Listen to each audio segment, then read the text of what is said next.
This is another project reaching way back into the crafting archives. It was a while back, so pardon the crunchy looking video here. I came back from a job. I was installing locks at hotels at the time and ended up being sick for a week. So, over the course of that week, I made it my new job to make myself some wool gloves. So 8 hours, 8+ hours a day. This is what I was doing while lounging around and gradually getting better.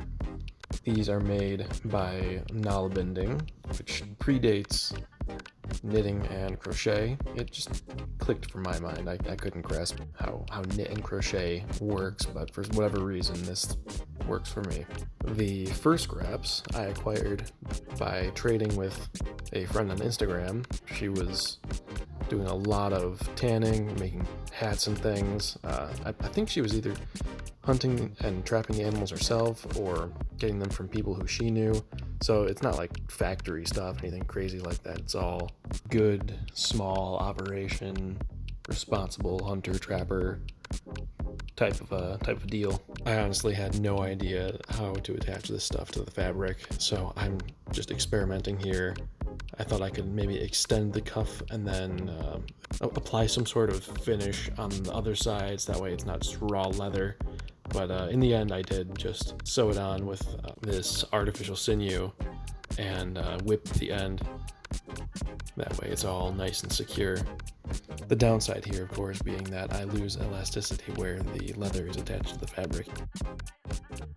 Here we have some very thin leather that I've cut out and I've tacked it on for the palms to protect them against wearing, because after putting all that work in creating the fabric, I really don't want it to just wear away. And it is wool, so it'll start to pill and wear thin over time.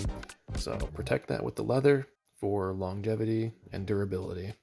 I'm going to have to ask you all to pardon what you're about to hear. Past congested sick me is about to give some commentary on the process, give some thoughts and opinions, because I realize at this point that I have a different option available other than the embroidery here to hide the seam or create a transition point.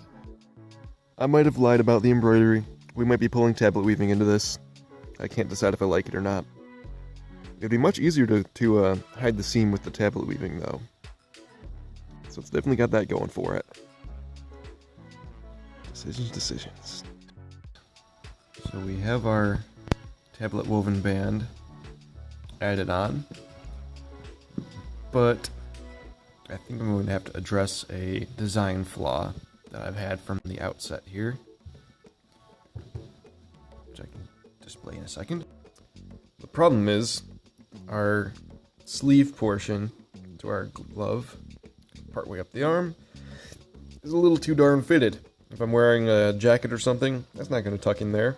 This is only good inside of, say, a jacket sleeve. So we're going to make a slit from here, to the wrist. We're going to add in a leather gore and some Nalbinding backing, and hopefully patch in some fur down there so it doesn't look too disrupted. And yeah, then I can wear this under a sleeve or a sleeve. So, should have addressed that, but hey, design flaw from the outset. Gotta work the problem.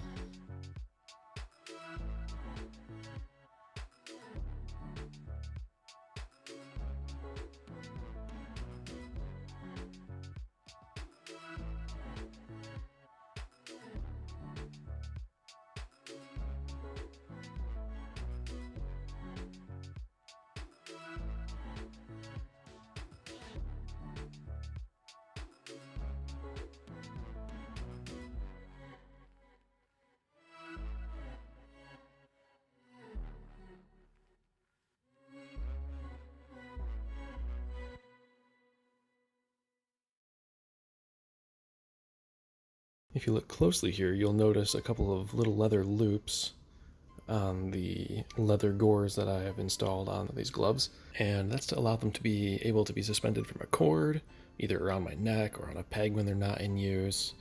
And so later on down the road, once I discover finger loop braiding, I do make a cord for that purpose.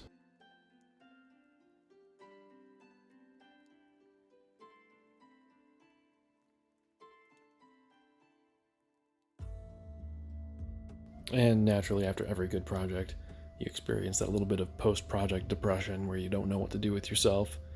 So just a little bit of that going on here.